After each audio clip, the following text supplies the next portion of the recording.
Sooner fans, Longhorn Nation, welcome to episode 158 of the Bevo Podcast, the only podcast exclusively dedicated to covering the greatest rivalry in college football, the University of Texas and the University of Oklahoma. I'm here with my man, Kevin Miller. I am John Whitson. Kevin, it's been a minute since we've talked.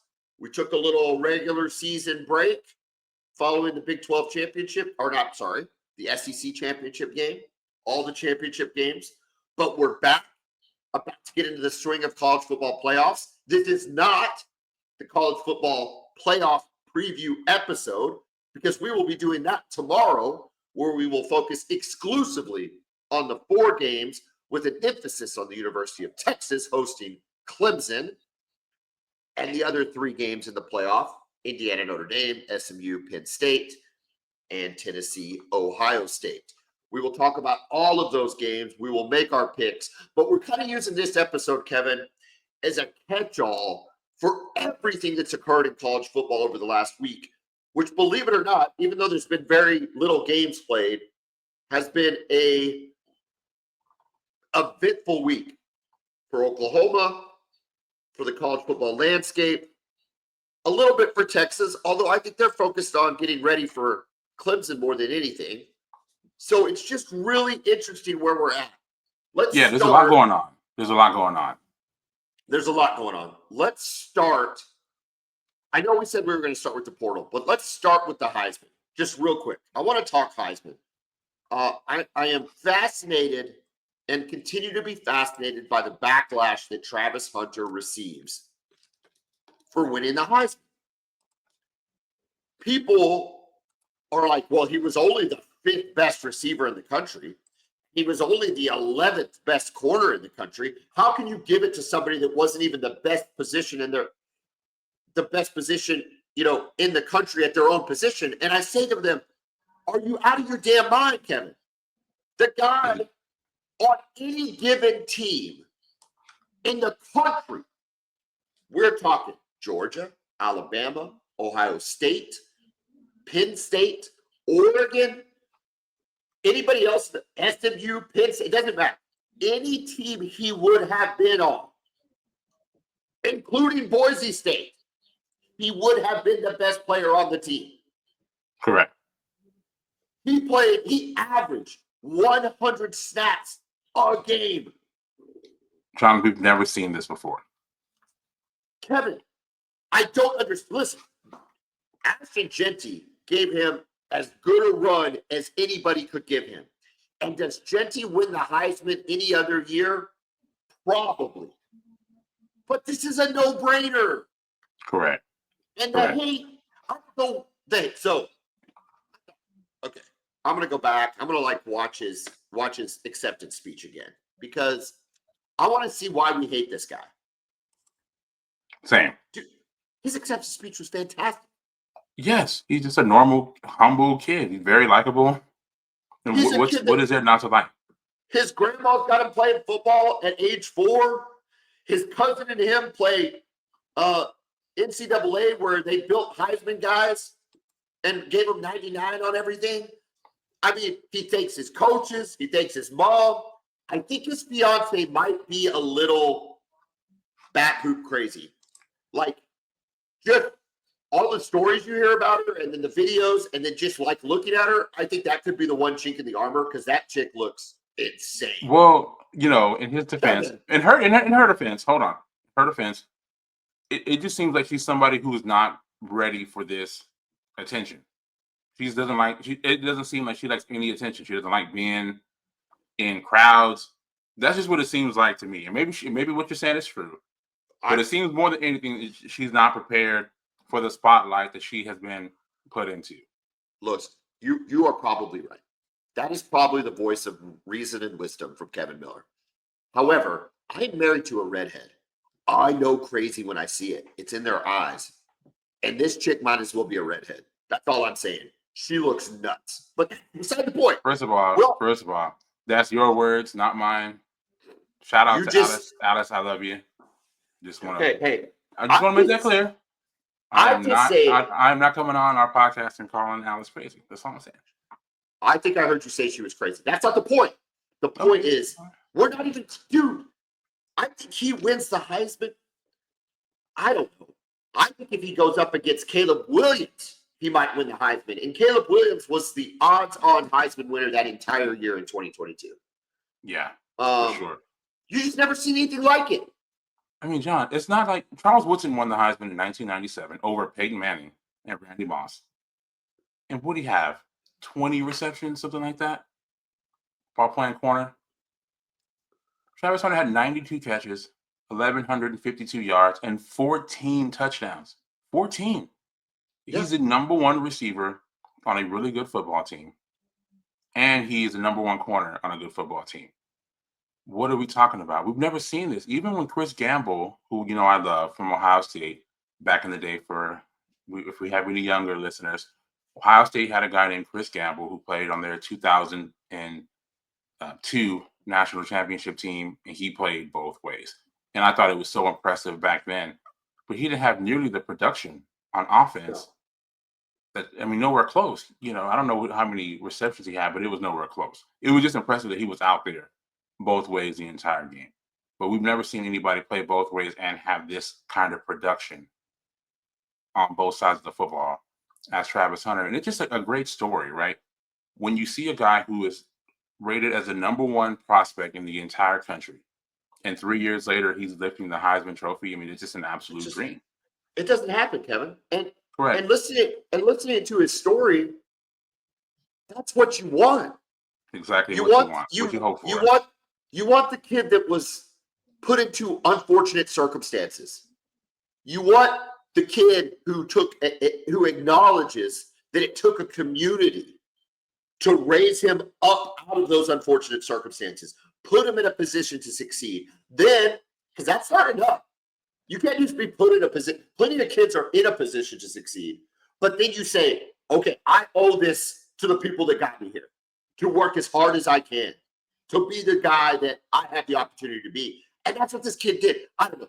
The Travis Hunter hate, whatever. They're out of their minds, Kevin. They're out of their minds. He 100% deserves a Heisman. Is there anybody particular you want to shout out that thinks Travis Hunter did not deserve the Heisman?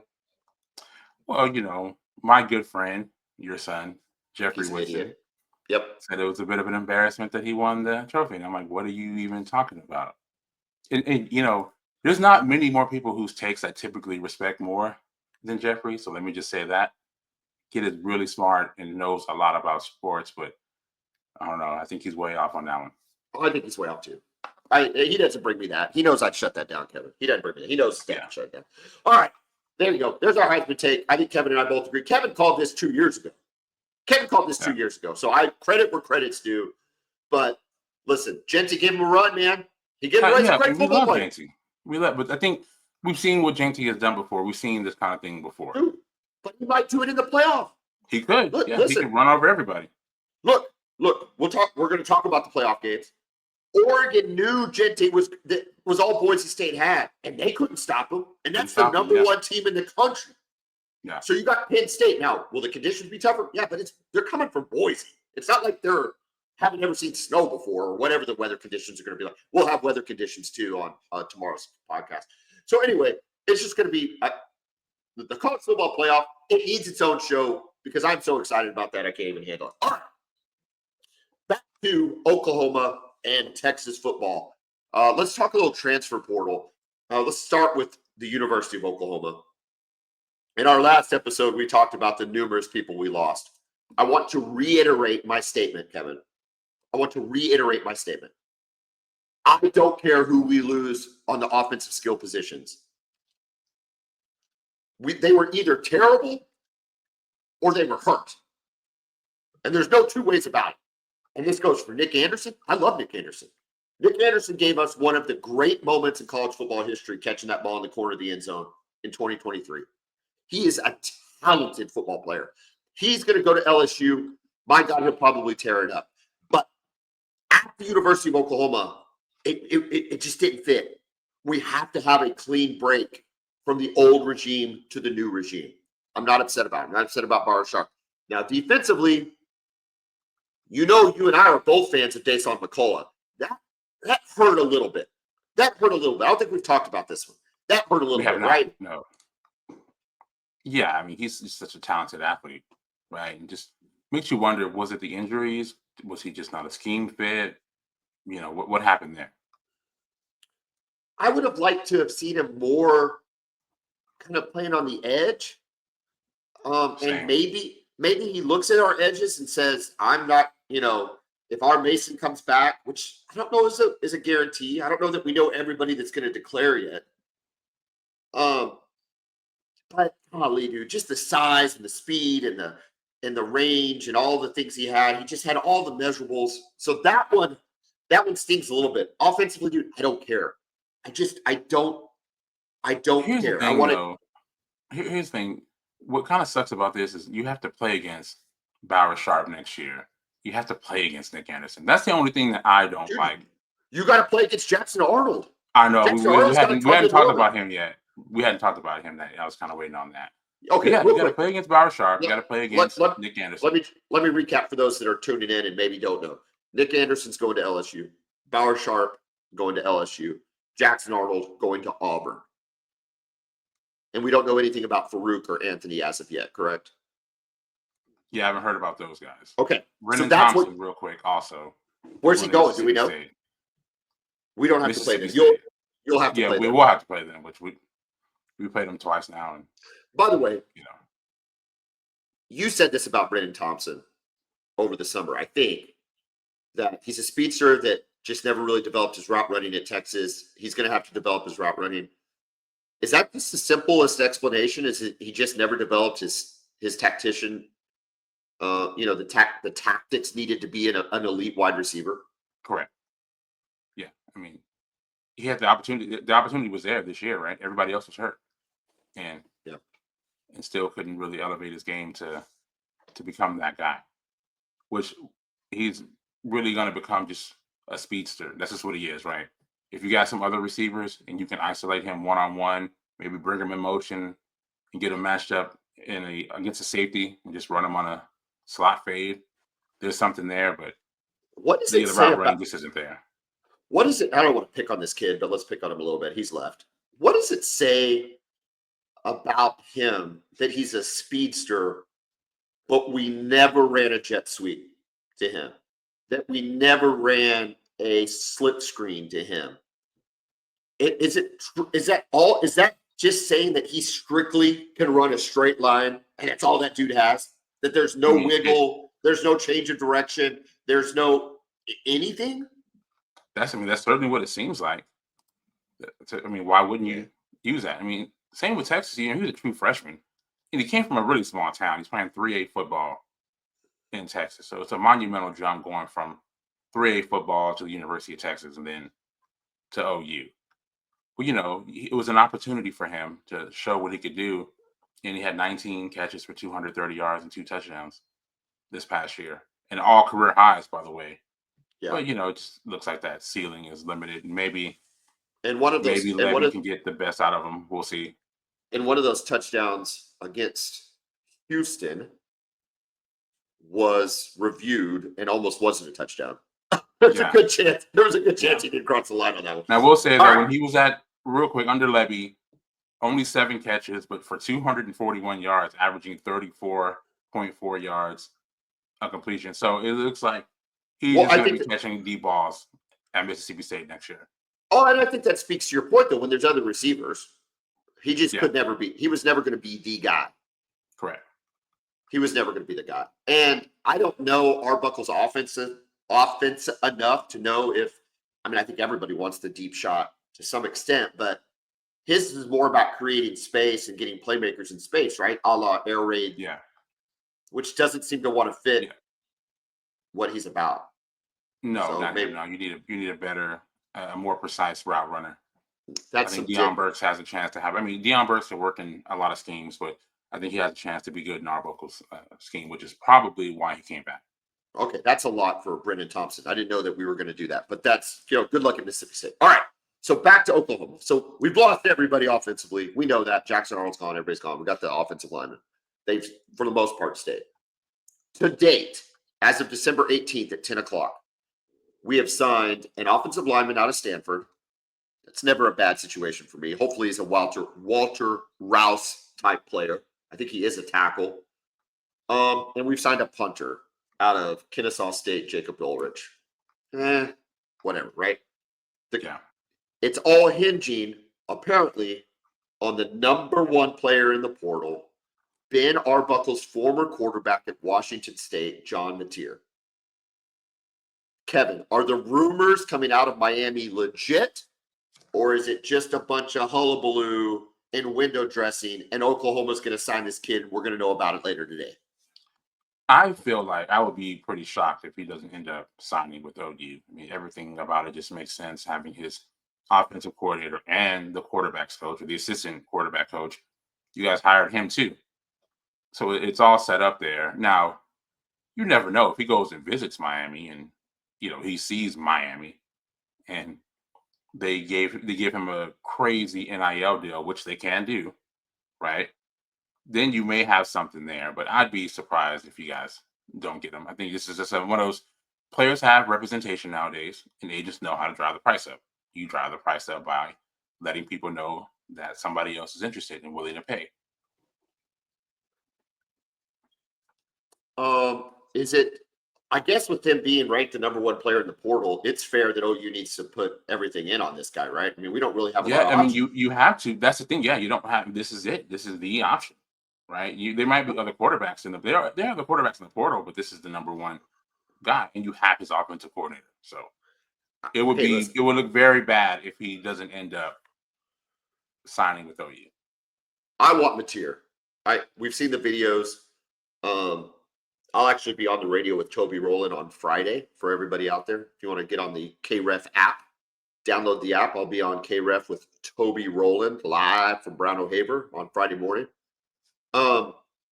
He was showing me John Mateer clips a month ago, right? About what this guy looks like, kind of a Baker-like player, with some wiggle. Yep. He's not Lamar Jackson, but very mobile for a 800 yards rushing. Yeah, well, I think he had the most carries for Washington State too, which is concerning to me. I don't love that, but whatever. Yeah, hopefully you have better running back talent than Washington State, because you don't want that in the SEC. To be determined. Not Cam Newton. But my only thought is Michael Hawkins is staying, and Michael Hawkins is going to have a proficient offensive coordinator and hopefully a proficient quarterback's coach, both of which he was missing last year. We've seen the tools he has, at least with his feet, and even the arm to an extent. Does Oklahoma fan freak out if we don't lose Mateer if we've got Hawkins in the background? Or are you saying Mateer far and away better choice than Michael Hawkins for Oklahoma? Yeah, I mean, just based on where you are as a program going into year 4, if this was Venable's first year and you had Hawkins, cool. But just everything that's on the line, the fact that you're having to rebuild the whole roster, you really need a guy with experience back there. And that's what Mateer brings you. And in addition to his talent, right? The numbers, the production's there, with the experience, playing in games, playing in the Apple Cup, just kind of seeing more things than Hawkins has seen. I think you really, really need him. If you don't get him, I don't think Hawkins is a bad option, especially under Arbuckle getting actual quarterback coaching. But for the experience thing, what you guys have going on the line, the schedule you have next year, Mateer really needs to be the guy for you. Zachariah Branch out of USC entered the portal last night, along with his brother Zion Branch. Zachariah Branch is the guy. If Mateer is the number one player in the portal, is it fair Branch could be number 2 as wide receiver, big time he's player? high ranked. I mean, the Eric Singleton kid out of Georgia Tech is probably the number 1 receiver in the portal right now. But I think he visited Texas, expected to go to Auburn. But yeah, Branch is definitely up there, and just because he impacts the game as a receiver, but even more so as a returner, he's dynamic. So, any chance Oklahoma? Are we putting too much? Can we? I guess the question is at this point. Listen, we're down receivers. Even though I was okay with losing all those guys, we haven't signed one dude yet that can catch a ball. So yeah, he had 47 catches last year, 500 yards, 1 touchdown receiving. He would have been our leading receiver. Correct. In all He would have categories. been in all categories, maybe not touchdowns, but our leading receiver Yeah, not touchdowns. in catches and yards. I don't. You've got to be really organized here. Does he look at an Arbuckle offense and think, man, this could actually work? I've been recruited by OU before. Is this a possibility, or is this pie in the sky for OU fan? And Well, I mean, I think it's something you guys have to certainly explore, right? You recruited him before out of high school, so I'm sure he's visited before. He's familiar with the campus. He knows what's up with that. Then he looks at John Mateer. If you guys get him, say I can catch passes for that, being in a good offense. Why not? I think you should certainly kick the tires. I mean, I'd imagine, and I haven't heard anything specific on him, but you would think Oregon, someplace like that, would be in the mix for him as well, just being from the West Coast. Maybe Arizona State, or maybe he wants to come across to the SEC. And another question is, him and his brother, are they going to be a package deal? You have to sign both of them to get one of them. So we'll see how that goes. We've seen that before, though. That's not a big deal. We have. Oklahoma, It depends, though. I thought Eli Bowen was a package deal until I saw him play this year and realized, well, maybe we signed Peyton just to get. Oh, same here. Because Texas was recruiting Eli. I was like, his brother's a 5-star safety. Like, what's the big deal? It's like, oh, no. He is, which is crazy, so far, been a more impact player than his brother. I know you have more depth at safety than you did at corner. So he's kind of had to be, but yeah, you just never know. And like the example I brought up multiple times on here with the Foreman brothers with Texas, Armani and Deontay. We took Deontay only because that was the only way we can get Armani Foreman, and Deontay ends up being the superior player, still in the NFL today. Well, we took Taylor Griffin to get Blake Griffin. Easy choice. That worked out. Yeah, You know what? I will still contend, though. You have never seen a better player, a better improvement by a player year 1 to 2 than you did with Blake Griffin. Yeah. In year 1, he was just a nice athletic freak with not a lot of basketball game. I mean, relatively, right? But not an intuitive level of basketball. Dude, by his second year, he won the whatever award, the Wooden Award or whatever. He was fantastic. Yeah. Fantastic. He was unbelievable, and he's one of the best athletes in the history of the NBA, which is really saying something. Yeah, and one of the best characters too. He's a funny guy. He's a really funny guy. He did a great job with his brand, jumping over cars and stuff. It's just and I've talked about this before when it comes to guys like that. It's just a dream for a coach, for a program. When you get a freakish athlete who's just in your city and wants nothing more than to come to your school, you guys have had that with him and Gerald McCoy. Just a dream, right? Guy just happens to be born 20 minutes from your campus. Crazy. Well, and Trey Young, being in Norman, exactly, even better. I mean, he could have absolutely gone anywhere. Now, yeah, Kentucky, Kansas. I'm still disappointed with his conference season and in the postseason. That's all right. Yeah, I mean, look, Texas lost in the second round with Kevin Durant and DJ Augustine. That's because those guys are douches, Kevin. That's because those guys are douches. That's because I hate both of those people. DJ Augustine, I don't ever want to see him again in the history of my life. And Kevin Durant is the biggest douche in the history of pro or college basketball. There, I said it. I get you're still mad. It's been 8 years, but that's cool. Whatever. You know what? Speaking of that, here's the problem: is I've talked about this. You get a little Texas players can seep into your consciousness, and they can make you think that they are likable, a la Scottie Scheffler. Scottie Scheffler went to Texas, best golfer in the world right now. I don't know if you know this. And he's being interviewed by President-elect granddaughter Kai Trump. Kai Trump is an 18-year-old golfer. She's probably going to be able to go. I don't know where she's going to college, but she'll be able to go anywhere. Really, really good golfer. Not just because her grandpa says she is, but she really is a legit golfer. But she's interviewing Scottie Scheffler. Did you see this interview? Do you know what I'm talking about? I have no idea what you're talking about. And she's just being funny. She's being funny. And she's like, hey, Scottie, tell us about being in jail. I bet orange looked really good on you, bright orange. And you know what Scottie says? I prefer burnt orange. There you go. I don't need that crap. I don't need that crap. I don't need to be reminded, Scotty. I was buying into what Scotty is, and then he reminds me that it's the University of Texas. Never leaves dudes like that, and I'm Of course, it never leaves. Dude, I had to root for Brooks Koepka after watching that yesterday. I had to root for Bryson DeChambeau. I had to root for Bryson DeChambeau and Brooks Koepka. And they got their ass kicked, by the way. McIlroy and Scheffler beat them like a redheaded stepchild. It was crazy. Yes, man. Anyway. Scheffler on his way, man. Love that dude. Listen. His wife, okay, so you got Travis Hunter's girlfriend who has the crazy in her. All right? And you can see it a mile away. And then you got Scotty Scheffler's wife, who could be the most wholesome girl in America. But I'm going to tell you what, Kevin. This might be shocking to some people. I guarantee you she's crazy too. I'm just going to say it. Maybe she is. Wouldn't shock me at all. All right. I'm going to get in trouble. All right, let's go. Let's move to Texas. Texas with 3 portal signings today. I want to hear about any other potential targets. Brad Spence. Is that right? Yeah. Brad Spence, edge, linebacker / edge out of Arkansas. Yeah, he had a really good season for them. And then we got a punter from Utah. Go ahead and tell everybody his name since you're already being weird about it. No, I'm not being weird about it. It just is what Texas is. If you're a new listener to the Boomer Bevo Podcast or a longtime listener, you know that the names of Texas players, basketball or football, literally drive me crazy.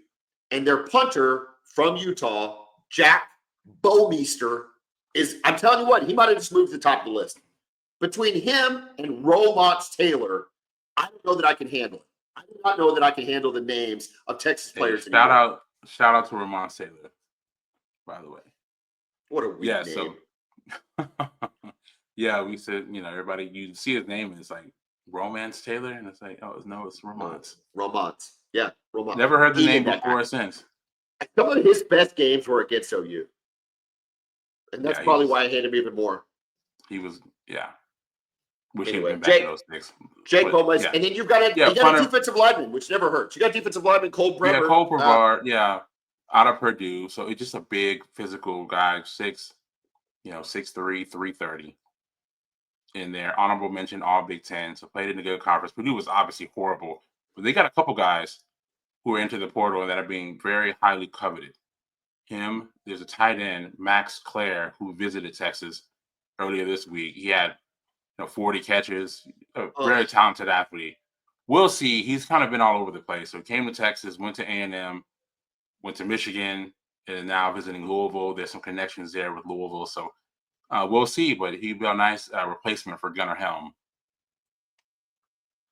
The tight end spot is a sore spot for Oklahoma fans right now. No, we don't like any of our tight ends. Most OU fans are mad at the tight end coach. I think Joe John Finley's a lovely individual, but the tight ends it's a sore spot. When I hear about other people getting tight ends, I do have a little angst in my heart. Who do you even have on the roster right now? Do you know? Devon Mitchell and Gunnar. Okay. And Caden Helms still there? Yeah, Caden Helms is still there. No, but no production, 0 production. Yeah, and I mean Mitchell. You can only expect so much for a kid who's supposed to be a senior in high school right now. So I do get that. But you got to find something there in the portal. Yeah, sure. I wonder though if Arbuckle's offense utilizes the tight end as much though. Some of that air raid doesn't really utilize the tight end. Lincoln Riley certainly did. And you guys were really good at that position then. Not to bring him up, I know. No, we can bring him up because he has fallen apart. He has fallen apart at USC. We talked about Zachariah Branch. The number of players that he's recruited over the last 2 years and have since transferred out. Listen, Brent Venables has his own troubles on the offensive side of the ball, but he does it on the defensive side of the ball, where he is reloading, right? We are reloading defensively, not rebuilding. We're rebuilding offensively, granted, 100%. But it's man, Riley's losing everybody over there. I just don't know. It's bad. Is that going to branch a death knell for him? Is there any way following the bowl season and portal season they let him go? Or they're going to give him another year? Man, I don't know. That's a tough spot for them to be in. I mean, they are in a really, really tough spot. It just hasn't worked like anyone thought it would. And I know you guys hoped it would go like this, but I don't think you anticipated it. I knew it. Not this bad. 6-6, that type of stuff. I don't think so, man. I could see. I thought he'd be a 10-2, and just having that 1 or 2 losses that were kind of. How'd you lose that game? Like the Kansas State games that he had when he was at OU or the Iowa State game. That's what I expected there. I'm not expecting him to be, Nick Saban. But not that bad. In 2022, he had the best player. In 2021, I'm sorry, he had the best player in college football in Caleb Williams. Even though he's a true freshman, he was still the best player in college football. He was dynamic. I don't know about that. Almost, you don't think he was dynamic? No, I think. Oh, of course he was dynamic. I don't think he was the best player in college football. Who won the Heisman in 21? No idea. Yeah, you don't even know Bryce Young. because Bryce Young was pretty good, but I don't think he was as dynamic. I don't think he was as dynamic as Caleb Williams. He's not as talented as Caleb Williams, that's for sure. But despite that, it took a miracle play to beat Kansas. And I don't care. Kansas was not Kansas that they are now, right? No. It took a miracle play to beat Kansas, and was an awful showing against Ohio State or Oklahoma State, and an awful game against Baylor. Like terrible. And you can't unsee that as an Oklahoma fan. We knew what we lost, and we weren't butthurt about losing it. We were butthurt about the manner in which it occurred. Anyway, that's beside the point. Problem is USC struggling. All right, Kevin.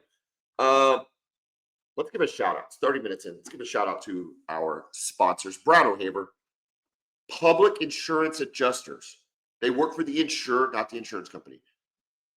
If you've had a loss to your home or your business from tornado, fire, theft, vandalism, and you're out of your home or your business has had any sort of interruption, and you have to file an insurance claim, you want to call Brown O'Haver, 405-735-5510. Licensed by the state of Oklahoma to adjust claims for you, not the insurance company. Brown O'Haver is your advocate during the insurance process, and their rates are less than a third of what an attorney's rates will be. Okay? You get all the benefits of having an advocate, having somebody fighting for you, having somebody that's been in business since 2006, right in the middle of Oklahoma.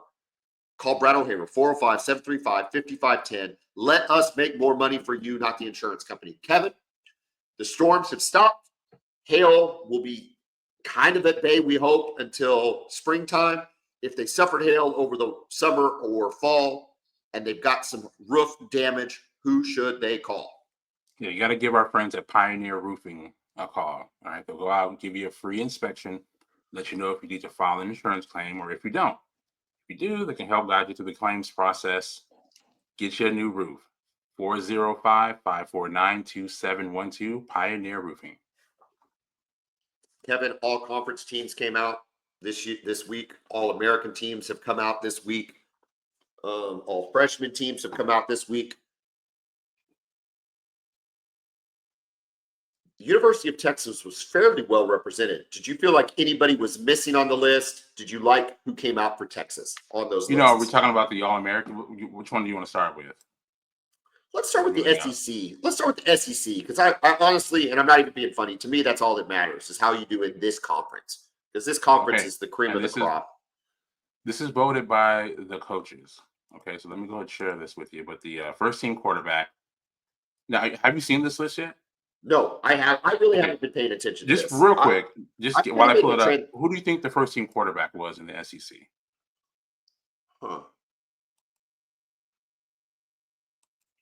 Either Milroe or Beck. Okay, neither. You might have forgot about this, and that's fine. But Jackson Dart. Oh, yeah. Was the first team. Yeah, that makes sense, right? I mean, think about that's it. reasonable. Yeah. So the running backs there, Dylan Sampson and Jarquez Hunter. No problem with those guys for me. Nope. You got the receivers there. Brian Williams, who was just absolutely dynamic as a true freshman, 17 years old. Of course, Luther Burden out of Missouri. Great season for him. Real quick Tight on end. Ryan. Go ahead. Real quick on Ryan Williams. Is there any validity to him going to the portal? That's just engagement farming, right? That's not really happening. Man, I haven't heard. I mean, a kid like that, I think, is going to evaluate his options after every season because he's just that good. Unless he's just miserable there. And, Alabama not making the playoffs is a really huge deal. But that's one that, and Alabama's had some losses that we really didn't expect. They cannot let that kid leave campus. They have to pay him whatever it costs. You cannot lose a kid that dynamic as a freshman at Alabama. Losing Ryan Williams would be a bigger loss than their loss to Oklahoma, which effectively Yes, kept them out of the playoff. correct. Yeah, that would mean more about where they are as a program to lose that guy. As productive as he was. Does Jackson Dart finally graduate? Yes, I believe so. Yeah, but the problem is, I don't know who the dude is. I've talked about him before because I saw him in the Georgia game. The dude they're bringing in looks really, really good, man. Big left-handed kid. Yeah, I'm not and Ole Miss is excited. completely killing the portal again. Yeah, golly. Yeah, they're bringing in dudes. Lane has that portal figured out. He has He that portal. does. Now, if he can just get the stupid losses off his schedule. Yeah, that Kentucky loss, man, just an absolute killer. Absolute killer for them. They're in over SMU if they beat Kentucky. Yes, because they would have had big wins against South Carolina, Georgia. Yeah. They're in it. That Kentucky loss killed them. All right, go ahead. Offensive line. All right, of course, Kelvin Banks Jr. out of Texas. Amazing season for him. 3 sacks allowed in his career, by the way. So, yeah, great for him. Just an amazing season. Hold on one second. That's my spot here. Will Campbell out of LSU, Tyler Booker out of Alabama, and Tate Ratledge out of Georgia. Cooper Mays at center. All-purpose back Dylan Sampson out of Tennessee. On defense, Kyle Kennard, edge out of South Carolina. We both know about him. You guys firsthand. Walter Nolan out of Ole Miss, transfer from A&M, part of that, number 1 class they had back in 22. Nick Scorton from Texas A&M, great season for him after transferring down from Purdue. James Pierce Jr. out of Tennessee, and Princely Umanmielen out of Ole Miss, another transfer. He came there from Florida. Linebacker, Danny Stutzman. So first Sooner on the list so far. At linebacker, Jahad Campbell out of Alabama, and then Whit Weeks out of LSU. Great players. I was a little disappointed Anthony Hill wasn't on this first team. But is there any, again, all these guys are great players. There's a second team that we'll get to. His stats were every bit as comparable, though, right? Correct. Hill. Yeah. But I don't know who you take off of that list, though. Correct. Yeah, and that's just me being biased. I'm not, flipping out over it, but No. I want to see my guys up there. I think I would have Anthony flipped Hill. out. I would have flipped out, I think, with Stutzman if he was off, though. I mean, what that guy meant to Oklahoma, and he was the best player on a really good defense and kept him in a lot of games, Yeah. 90 tackles, 7.5 sacks. Is this Hill? For Anthony Hill. That's Anthony Hill. Yeah. And he's not even an edge player. That's the crazy thing. 7.5 sacks. He's playing an inside linebacker position. So he's just a dynamic guy, man. So be excited to see him back next year. And then in the secondary, Trey Amos out of Ole Miss, Nick Emanwari out of South Carolina. He actually played well against you guys too. Malachi Moore out of Alabama, and of course Jade Barron out of Texas, who's just been a absolute revelation. Won the Jim Thorpe Award as the nation's best defensive back. Just really proud of him, man. Just coming in as a 3-star kid, just developing. You didn't see that coming. You didn't see that coming, though. You didn't see the jump he made from last year to this year. No, because he had been moved around. He had played safety and played nickel. He was really good at nickel, and actually flirted with going to the NFL last year, but wanted to come back, and he said he was going to switch to number 7 in honor of Michael Huff, the last Thorpe winner, and was going to try to win the Thorpe this year. And the dude made it happen. So, yeah, just really excited for him, and looking forward to seeing him in the playoff and where he ends up in the NFL. So, of course, we have our specialists, Kentucky's kicker, South Carolina's punter, return specialist Barry and Brown out of Kentucky, and kickoff specialist Peyton Woodring out of Georgia. So, second team though, look at this, Quinn Ewers, second team quarterback. That surprises me a little bit. I would have liked. You think it'd be Milroe? I think it should have been Milroe. Yeah, I think it's. I mean, yeah, and that's not a shot at Quinn. Quinn missed a couple games. Games against Vanderbilt weren't great. He had just some not duds, but just some really mediocre performances, kind of in the middle of the year. And I don't know. I would have liked Milroe. I would have voted Milroe there. Milroe there, yeah. I don't know. This is voted by the coaches too, not even the press. It's the actual coaches that vote this. So yeah, your running backs there: Raheem Rocket Sanders, South Carolina; Le'Veon Moss out of A&M. That was just a monumental loss for the Aggies when he got injured, out for the season with a knee injury, and their offense really fell off after that. Receivers: Andrew Armstrong out of Arkansas, Keandre Lambert-Smith from Auburn. I think he had a big play against you guys down there when you beat them, though. Tight end Gunnar Helm for Texas. He deserves it.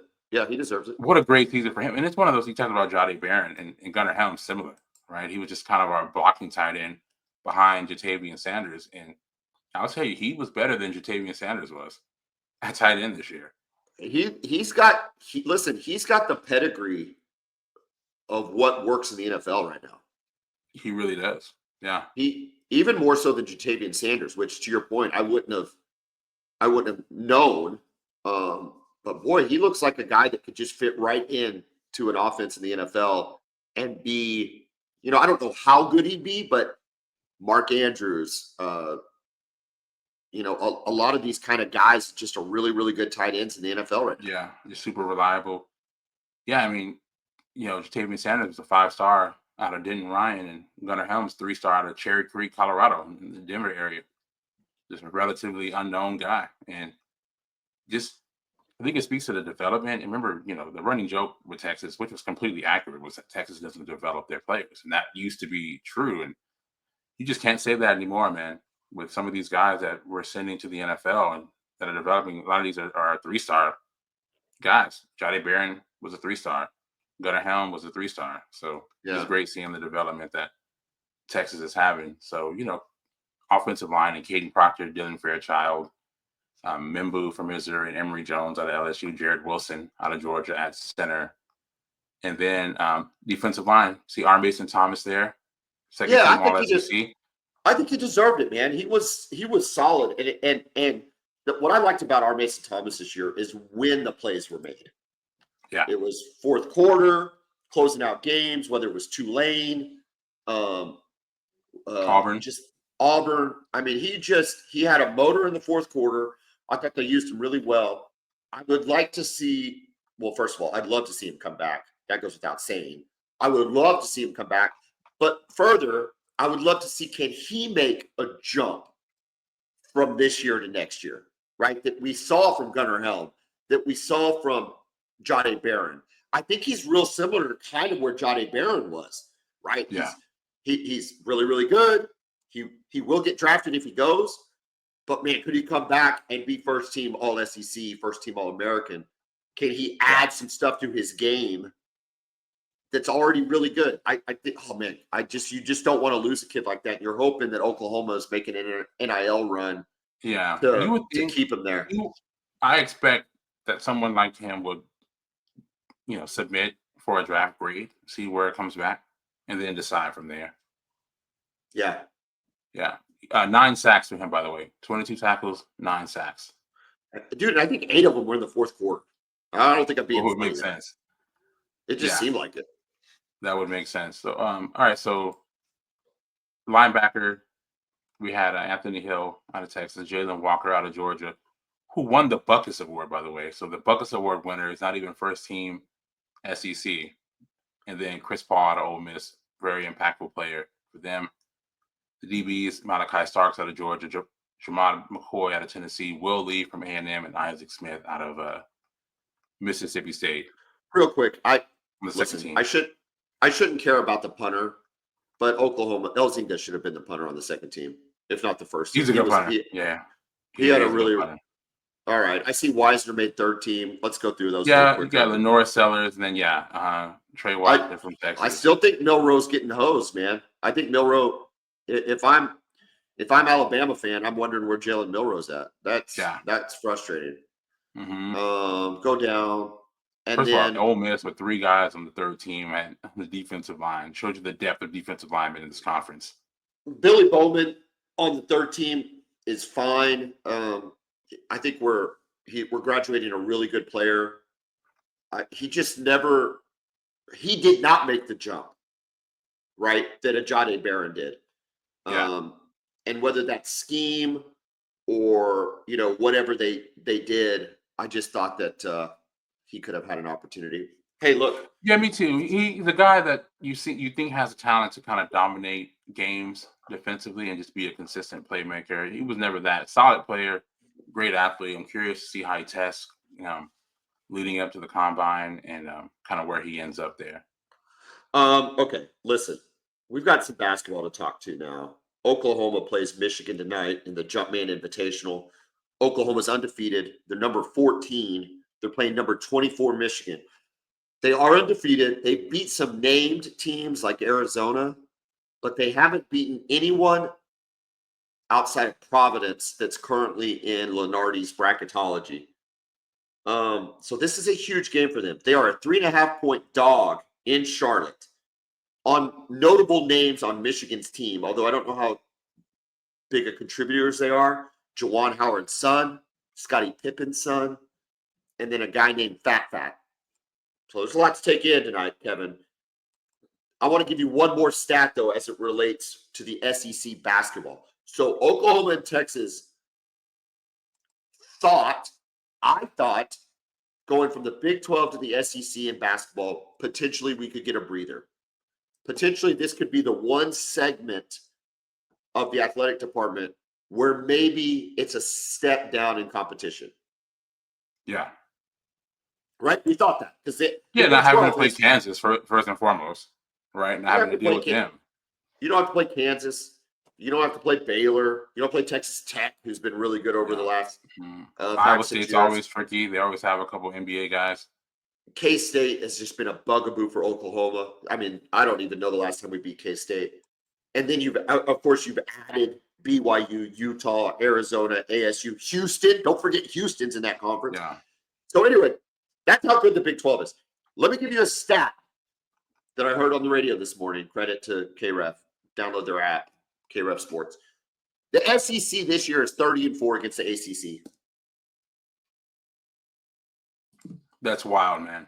Especially the SEC. I mean, the ACC is just a historical power in the sport of basketball. So that's a wild stat, man. What in the hell have we stepped into, Kevin?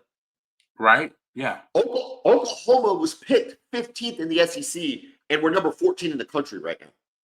Yeah, it's crazy. Now we got to deal with Calipari, too, at Arkansas.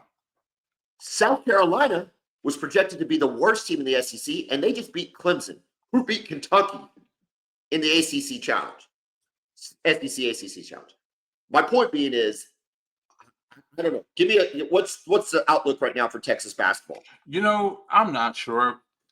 That the outlook that I have is enjoying watching Trey Johnson, their true freshman, play. He's absolutely dynamic as a scorer. He's so fun to watch. As far as the long-term outlook, tournament goes, I have no idea. The team is still coming together. They seem pretty inconsistent so far. They have a couple losses. They lost to Ohio State first game of the season, and then they lost to UConn. Those aren't bad. Those aren't bad losses. No, they're not. Those aren't they're bad not. losses. So we'll see. It's still pending. But if you do watch Texas play basketball, just watch Trey Johnson and enjoy him score. See, Oklahoma has Jeremiah Fears, and in the same mode in terms of a score. I don't think he's as good as your guy, but he's pretty good scorer. Dick Vitale would definitely call him a diaper dandy. He's just been really, really good. But he also has the ability to, have 15 turnovers in a game because he's a true freshman.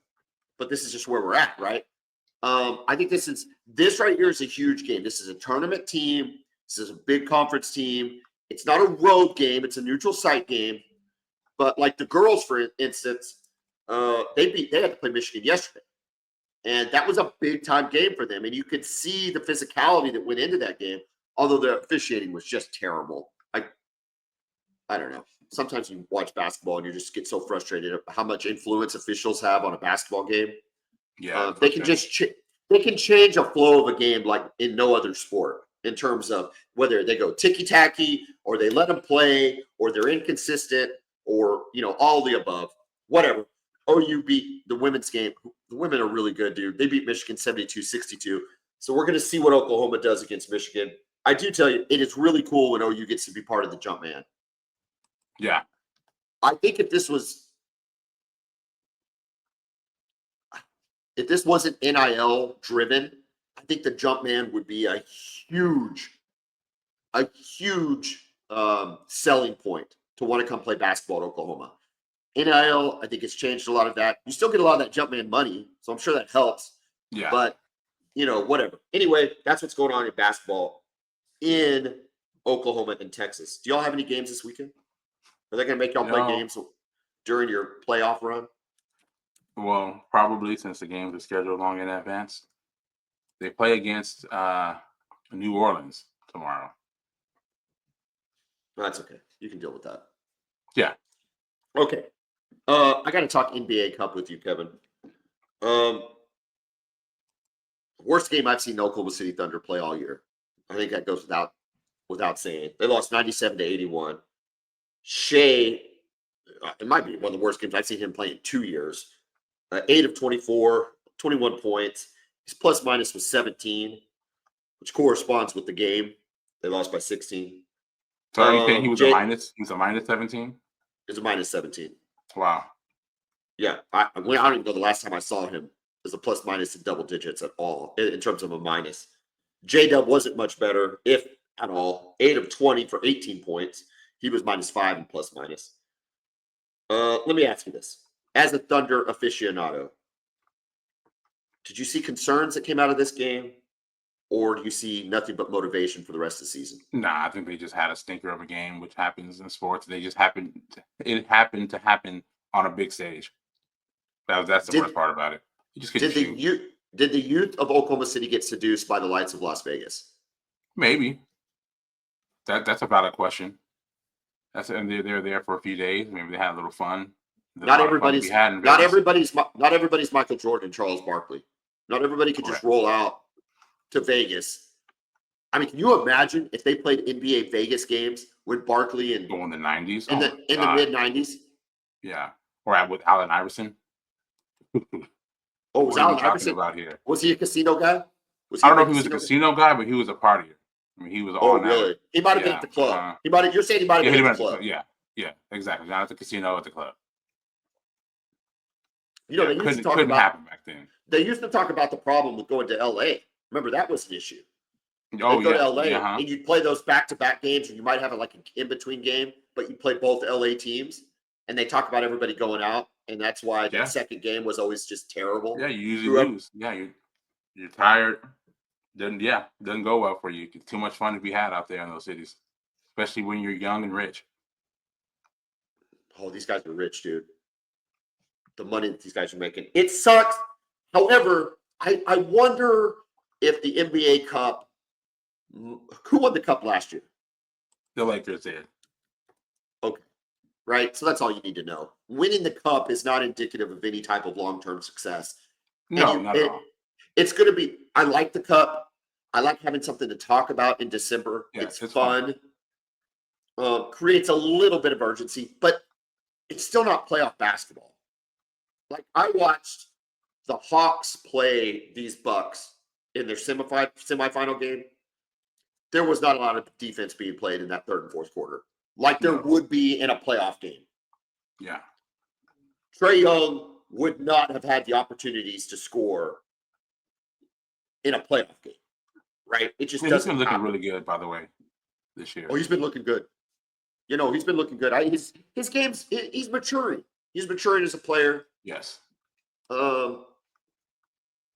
Realizing what he needs to do to win, which is always important, You talk about Allen Iverson. He looks like a true point guard. Yeah. And not a guy who's trying to be Steph Curry. Okay. Giannis Antetokounmpo obviously on the Bucks, the latest Cup winners last night. Is Giannis a top 5 power forward of all time? I think he's right up there. No. That's not what I asked. Is he a top 5 power forward of all time? No. It's yes or no? No. Okay, give us your 5. Tim Duncan, of course. Yeah. Garnett.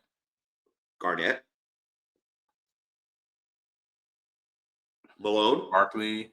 Malone. Dirk. Yeah. So Giannis is not better than Charles Barkley at this point. I don't think so, man. You have to be there. I think the problem exactly. Thank you. I think the problem with Charles Barkley is he's a caricature of himself, and he's a great character. We loved what he brings, and he always has been. Even going back to his "I'm not a role model" days early on in his career. He was the round mound of rebound. You know, they always referred to him as a cartoonish-like figure, right? For lack of a better word to describe it. He was a hell of a basketball player. And he had to go up against the Michael Jordan Bulls. Like, you look at Giannis, and I like Giannis. I think Giannis is a really, really great player. Probably a top 50 player in the NBA, for sure. Maybe top 25 player. I don't know. But a really good player. Dude, he beat the Suns in the stop. Suns were terrible that year. Yeah. Like, I don't want to hear about it. Yeah. And this is nothing against Giannis. I love Giannis. Is this because we're old? Is he off the list because we're old? No. Because I have LeBron as the second greatest player of all time. And I'm old. That's weird. Yeah. Listen, he's not. But young people will still be young people will still get mad because they have. I think you forget about Kareem Abdul-Jabbar. I think you forget about Wilt Chamberlain. Well, it's an argument. It's a discussion. I think you forget about the period of time between 1981 and 1988, where Larry Bird was the greatest player in the world for 8 seasons, starting at 23 and being derailed by injury. LeBron James is a victim of hype. He's a victim of overexposure. But Kevin, he does not bring to the game what the all-time greats bring to the game. There is zero fear in LeBron James' game. Zero. You sure about that? You're telling me right now, if the 09 Lakers were going up against any team he had, maybe not the 09, the 09 Lakers, or the 05 Lakers, or whatever Lakers team, with Kobe Bryant, who I am not a fan of, and did not like him when he played, but respect the hell out of his game, that you're not taking the Lakers over any team that Cleveland's rolling out? Or Miami? I don't know the Miami. That's interesting now. I don't think it's interesting. I don't think it's interesting at all. If they win it, if Miami wins one of those, it's because of Dwayne Wade, not because of LeBron James. I'm just telling you. Who's going to guard him? Who's guarding him? What are you talking about? Ron Artest. Ron Artest is guarding him. Come on, man. And I love Ron. Hey, listen. I love Ron. Sorry, LeBron's going right around him. But that's okay. Stop right there. Underline that sentence. He's not, Kevin. He's settling for jump shots. He's not going right around him. LeBron James could have gone to the basket every time he had the ball his entire career. He chose not to. He played a soft basketball game. He continues to play a soft basketball game. He might be the most athletic freak to ever play any sport, maybe any sport. And he did not take advantage of it, Kevin. Did you watch LeBron in Miami? What? Yes. I saw him in Miami. Sure? I saw him lose. You know who I saw him lose to? The Dallas Mavericks. Then the Dallas Mavericks. Listen, okay, I have zero excuse or explanation for that. That is something I cannot. Did he lose to the Dallas Mavericks? No, I'm talking. Yeah, I'm talking about it. I cannot make sense of that one. When they had JJ. He's seriously. soft. No, he's not. Stop. Was Jordan soft? Of course not. Was Magic soft? He's a GOAT. I have Jordan as a GOAT. Was, You act like I'm. was Magic No, he soft? was not. Was No, Larry Bird neither was soft? Was LeBron. Allen Iverson soft? Of Was course Tim not. Duncan soft? Would you take Was you take Dirk Iverson soft? over LeBron? You would take Allen Iverson over LeBron? I don't know if I'm building a team. I'm just talking about degrees of softness. And LeBron He's James not is the soft. softest player. He might be the softest player in the NBA, Kevin, ever. Okay, that's okay. Now we were having a good discussion at first. Now you know, All right. in Maybe there's a typical little John hyper- fashion, you take Maybe a there's little. maybe there's a little Okay. hyperbole there. But come on, if you type the top 10 players in NBA history, pull them up. Pull a list up right now. Just type in Google. You're on the computer. Type top 10 NBA players of all time, and let's see where LeBron ranks in softness. I think this will be very easy. Ranking. No. Okay. Yeah, it's called, Are we going to? Or we're going to? we are going to rank them. You're going to pull up the top 10 players. Just whatever Google says. What I'm looking at. Whatever Google says is the top 10 NBA players. And let's just go player by player. Is he as soft as LeBron James? And the answer is going to be no. I'm going to share the screen. Put this up here. The answer is going to be no. He's not as soft as LeBron James. We'll go player by player. Okay, which one do you want to go on? Michael Jordan. ESPN one? Michael Jordan. Was he softer than Michael Jordan? Yes. Wilt Chamberlain. Yes. Softer than Wilt Chamberlain. Oh, hold on, Wilt Chamberlain. I mean, Wilt Chamberlain had a battle against Bill Russell. Wilt Chamberlain is a man's man. whoa. Okay. That's for other reasons potentially that aren't basketball related. Wilt Chamberlain got dominated every time he played Bill Russell. No, that's not true. False. No, not dominated, but he lost. Not dominated. That's not fair. But he lost. So you're saying Wilt Chamberlain is softer than LeBron James? That's what we're going to take from this podcast. Is that you think Wilt Chamberlain is softer than LeBron James? I didn't watch Wilt Chamberlain play. I was there for. Neither did I. But my argument's going to stand. LeBron James is softer than Wilt Chamberlain. I don't know. The thing about Wilt is that you hear about is just that how talentless the league was. At least there was no one like him. He was 7'2" and just a freak athlete playing against a bunch of 6'7" centers. Dude did average 50 a game though for a season. Yeah, he scored 100 in a game. Okay, Bill Russell. Yes. No, come on. You're telling me that Bill Russell is soft compared to LeBron? It's not even close. You want to know who guards LeBron James and shuts him down? There he is, Bill Russell. The greatest winner of all time. Kevin, he's the greatest winner of all time. I'm not arguing with that. He won in college. Bill Russell won in college. Bill Russell won in the Olympics before pros could play in the Olympics. And he won 11 titles. One of them as a player's coach. He's sports ultimate winner, not just basketball. He is the ultimate winner in sports. Dude, Kobe Bryant. It's the Black Mamba, bro. Oh, what are we talking about? Shaquille O'Neal. When Shaquille O'Neal left Los Angeles, the thought was he'll never win a title without Kobe. And all he did was go win a title with Miami. Not a great Miami team. On the coattails of Dwayne Wade, yes. Oh, okay. You telling me he's soft? Of course not. Okay, Tim Duncan. That's your boy. That's your boy. I just wish that if Shaq would have taken his conditioning a little bit more serious, I think he'd be even better than he is.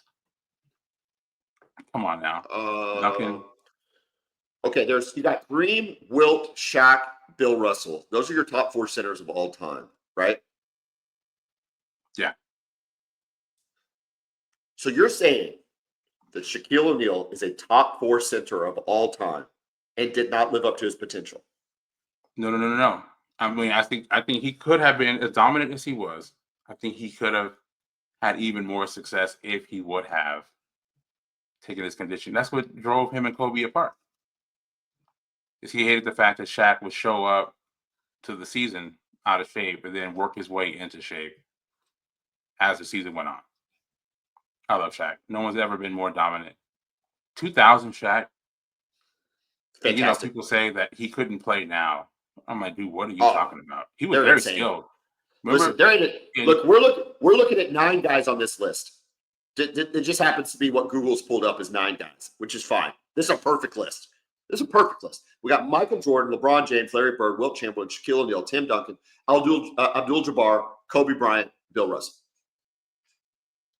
There is not one dude that couldn't play at any point in time. At any point in time in the league. I'll tell you who could not do it is Kevin Durant. Kevin Durant makes the second row, and that dude would have got destroyed in the 90s, Kevin. In the 80s and the 90s. He'd got destroyed. He couldn't handle it. He'd adjust. He'd be fine. Oh, you are out of your damn mind. It's just like, people talk about how physical the game was in the 80s. And it was, right? Guys got fouled hard. But when Jordan got up to 220 pounds, the Pistons couldn't do anything with him. He was going around him, and then he can go through him at 220 pounds. Yeah. LeBron came into the NBA at 6'8", 240. He's going through all those dudes. I did not know this was going to go this way, but is Steph Curry the best shooter in the history of the league? It's not close, right? I don't see anybody else. Yeah, there's not even a close comparison. No. I mean, he's just, no one comes close to him as a shooter. Look at this list, man. This is insane. I love it. Look, I told you, you refuse, Kevin. You refuse after 3 years of this podcast. You refuse to watch the Bill Russell documentary because you do not appreciate strong black men during the civil rights era. That's all I know. That's the only reason I can think of it. Is that right? Okay, I'm gonna have to come see you. You keep running your mouth about this stuff. All right. Okay, you've got to watch that documentary. Yeah. However, in the midst of the strong black men, Kevin, is Jerry West, the logo. People forget about the logo. This guy was so good, dude. He was so freaking good. Same problem with Wilt, though. He had to go up against the Celtics every year. Yeah, correct. And it just, the heartbreak of just losing to those guys every year. Being so good. It would be still losing to those guys every year. It would be the equivalent of Jordan it would be the equivalent of the Pistons never beating the Celtics or Jordan never beating the Pistons. Eventually in the 80s and early 90s, there was that they overcame. The Lakers never overcame the Celtics. Never. Not once. Crazy. Not until 1985. Did the Lakers finally overcome the Celtics. So, anyway, they needed 4 Hall of Famers. What a great list. God, so good. Yeah. All right. I love it. So we agree LeBron James is the softest player on the list, right? No. Okay, that's fine. Look at the list. You got 15 guys up there now, right? You have 15 guys up there right now. Maybe Kevin Durant softer. You want to say Kevin Durant softer than LeBron James? I'll grant you that. I'm sure you would. I'm sure you would. Is there anybody else? You're not telling me Hakeem Olajuwon's softer, are you? Oh, Hakeem Dream's not softer. No, the guy who's punching dudes in the face in a game. John Havlicek is not softer than LeBron James. I'm telling you that right now. About Havlicek other than he stole the ball. Havlicek steals the ball. Havlicek steals the ball. About that. I wouldn't want to fight any of these dudes. Who would you least want to fight on this list? Moses Malone. That dude just looks scary, dude. Yeah. Moses Malone, if Samuel L. Jackson was 7 foot, he would look like Moses Malone, and you'd be scared. Like Samuel L. from Pulp Fiction. Not like kind Samuel L. like on the city, the city card commercials. I'm talking like Pulp Fiction Moses Malone. Pulp Fiction Samuel L. Jackson. Make him 7 foot, and he's Moses Malone. And you'd scare the hell out of you. That's who I'm taking. Yeah. I don't want to fight him. I think I most want to fight Magic Johnson. Okay. And I'm not saying that's because he's the softest. I just think Magic's probably not. I just don't think I don't think he's a fighter. He just didn't want to. Yeah, he just didn't want to. Yeah. Hakeem's up high up that list too, guys. You don't want to fight. We've seen it. Oh, I don't want to fight him. I don't want to fight Kobe. I don't want to fight Bill Russell. I don't want to fight Elgin Baylor. Because he's got that country strong. Oh. Listen, dude. I love the NBA. I love the NBA. Let's get Shea on this list. Does Shea have a chance to get on this list? Or is this is out of reach? No. Or is it out of reach for Shea Gilgeous-Alexander? Despite going Despite going 8 of 24 last night, he still has a chance to get on this list. Yeah. 3 titles? Does he need 3 titles to get on this list? No. No, there are guys up here with none. Carmelo doesn't have a title. Yeah, neither, and Barkley. Yeah. So there are guys up here with no titles. And there's guys up here with 1. Dirk and Kevin Garnett. You know who's underrated on this list? Oscar Robertson, the Big O. Yeah. Averaging a triple-double for his first 5 years in the league. I think overall. Okay. This is the last thing. Listen, this is the last thing that 2 guys that grew up in the 90s that we're going to bring up. Okay, this is the last question on this list. This is an Oklahoma-Texas football podcast, Kevin, and all you want to talk about is NBA. Listen, you got 1 shot, right? 3 seconds to go. You got to draw it up. You got the ball in the front court. You don't have to go the length of the court. You're going to draw it up. 1 shot. There's your list. Who are you taking? 1 shot. Oh, man, that's a tough one.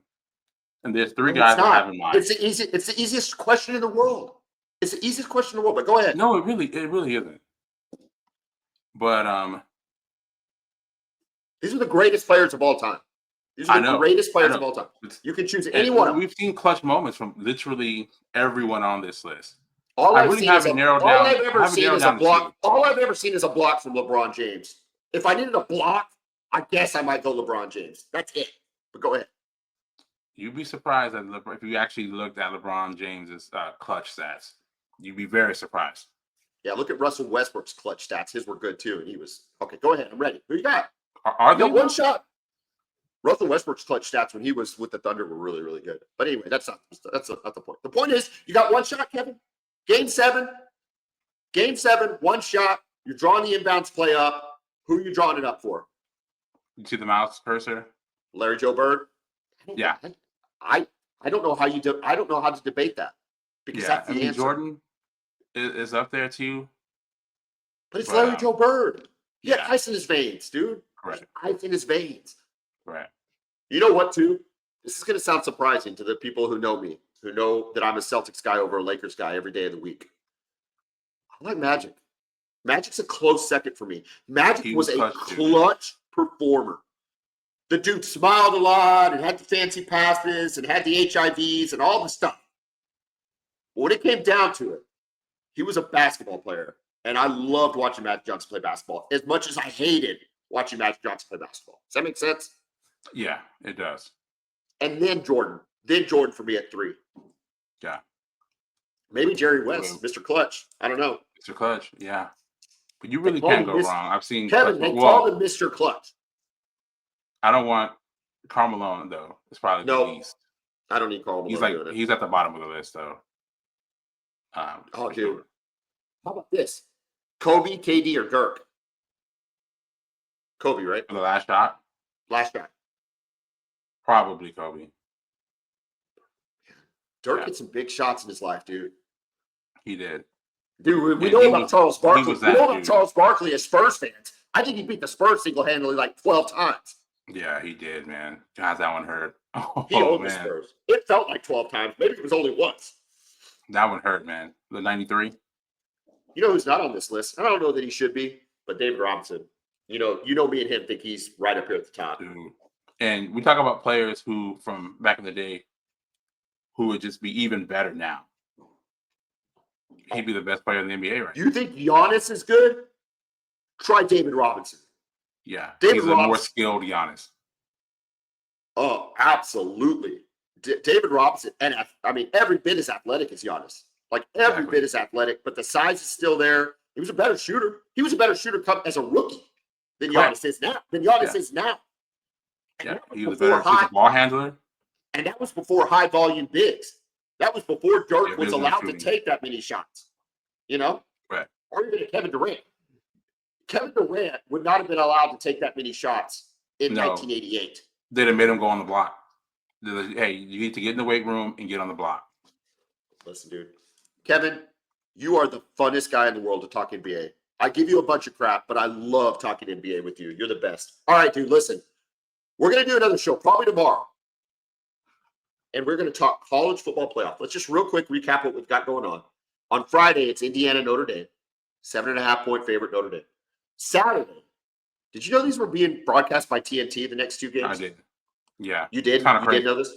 Yeah. But they're using like ESPN people. Do you see that?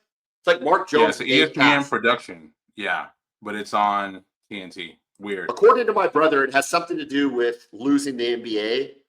Like they threw TNT a bone with the college football playoff. Oh, okay. That's interesting. I don't know. I get it, but that's interesting. Still weird though, right? Yes. I'm glad DVR knows what to do. I'm glad YouTube TV knows what to do. Because I would have been searching all over for those games. All right. SMU at Penn State. Penn State an 8.5-point favorite. Clemson at Texas. Texas is the biggest favorite, which they probably should be. 5-12. The 5 seed versus the 12 seed. Texas is a 12-point favorite at home against Clemson. And that's gone up from a 10.5. You can't tell me that number doesn't make you nervous. And then the Ohio State. This number surprised me. Now, I know Ohio State's at home. But this is an SEC team. Is a 7-point dog. I don't know. Yeah. I like what Josh Heupel can do. If he's looking at that, we have a lot to talk about. We have a lot to talk. Look, we almost started talking. I almost started talking about it because I want to talk about it. I need to do a little more research, get my stats together, make sure I'm feeling comfortable about it. But this is the first year of the college football playoff, dude. I'm fired up. Like It's gonna be fun. I just wish Oklahoma could be in it, but outside that, I'm fired up. This is great. One side note, and we're going to do a preview show on the bowl game, but did you see Navy against Army? Yeah. How in the hell? How in the freaking hell can Oklahoma be a touchdown favorite over Navy right now? Talent. Listen, dude, what talent? Haven't they all left? They were all hurt or left. We have our backup quarterback. I don't even know if we have a receiver to throw to. We don't have a tight end to throw to. All of our defensive players. Who you roll out there. Navy's going to have their whole roster, dude. And they're going to be fired up. And they're going to be fired up. And it's going to be at 11 a.m. And it's going to be in Dallas. And it'll probably be raining or something stupid. Yeah, well, it's going to suck. You know it's going to suck. Look, we will do a preview episode, but I'm telling you right now, if I'm in Vegas, I am unloading on Navy. And I love Oklahoma, and I want Oklahoma to win. But 7 points against that team? No, Army is not a bad football team, dude. Those two teams are good football teams. They are. We'll talk about that too. All right, Kevin. Look, you went a little off the rails today with the basketball talk. We're going to get back on it tomorrow. I blame you. We're going to get it back on tomorrow when we talk football. Are you okay with that? That's what we do, man. Well, it's our podcast. We do whatever the hell we want. That's what I like about it. You want to hear something else? Start your own podcast. All right. Kevin, have a great rest of your afternoon. Boomer. Welcome.